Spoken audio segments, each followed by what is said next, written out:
అత్తమ్మ ఈరోజు స్పెషల్ ఏంది అత్తమ్మ? ఈరోజు కార్తీక మాసం లాస్ట్ వారం కదా, ఆ, అందుకనే ఈరోజు సాయంత్రం పొద్దున్న నుంచి తినకుండా ఈరోజు పూజ చేసుకున్నా. ఇప్పుడు చేసుకుంటాను. ఆ, ఏంటంటే ఇది బిన్నిస్కాయ, ఆ, క్యారెట్, ఆ, కట్ చేసి పెట్టిన క్యాప్సికం, పచ్చిమిర్చి, టమాటా, మెంతు పోపు చేసిన, ఇంకా పప్పు, కొంచెం రైస్. వెజ్ బిర్యానీ లాగా చేసుకుంటాను, కర్రీ లేక, కర్రీ చేయలేక అట్లా. ఆహా. ఇది టేస్టీ ఉంటుందా? చాలా చాలా టేస్టీగా ఉంటుంది.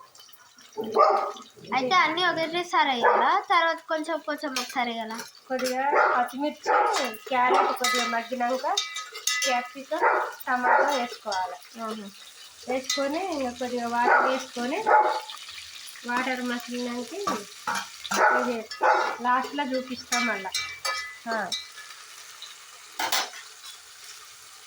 కొత్తిమీర, కొద్దిగా వేడి చేసి పెట్టుకున్న మిల్ మేకర్ని ఇట్లా గట్టిగా వండుకొని ఇంట్లో వేసుకోవాలి, బాగుంటుంది.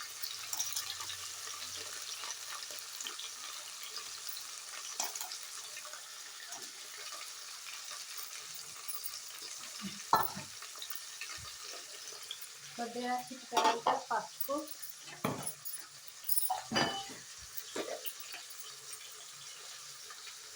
టేస్టీ కోసం కలర్ కోసం అది కొద్దిగా పసుపు వేసుకోవాలి.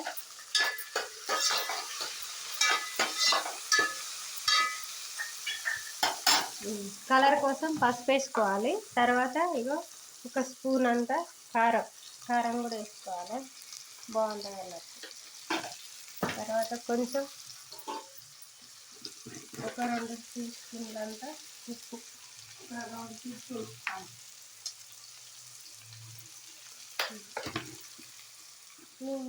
అన్నీ వేసుకున్న తర్వాత ఇగో లాస్ట్లో కొంచెం కొద్దిగా కొంచెమే మెంతు కూర, ఎందుకంటే కొద్దిగా టేస్ట్ కోసం ఇట్లా మెంతు కూర వేసుకోరు. ఎందుకంటే నాకు కర్రీ చేసి ఓపిక లేదు, అందుకని ఇట్లా వేసుకుంటున్నా, తొందరగా అయిపోతుంది అని తిననీకి. తర్వాత మూత పెట్టేసుకున్నాం. మగ్గినాయా చూద్దాం. కొద్దిగా మళ్ళా కలుపుకోవాలి, ఇట్లా బాగా కలుపుకుంటే మంచిగా తొందరగా మగ్గిపోతుంది. తర్వాత మళ్ళీ ఒక 2 నిమిషాలలో వాటర్ వేసుకుందాం.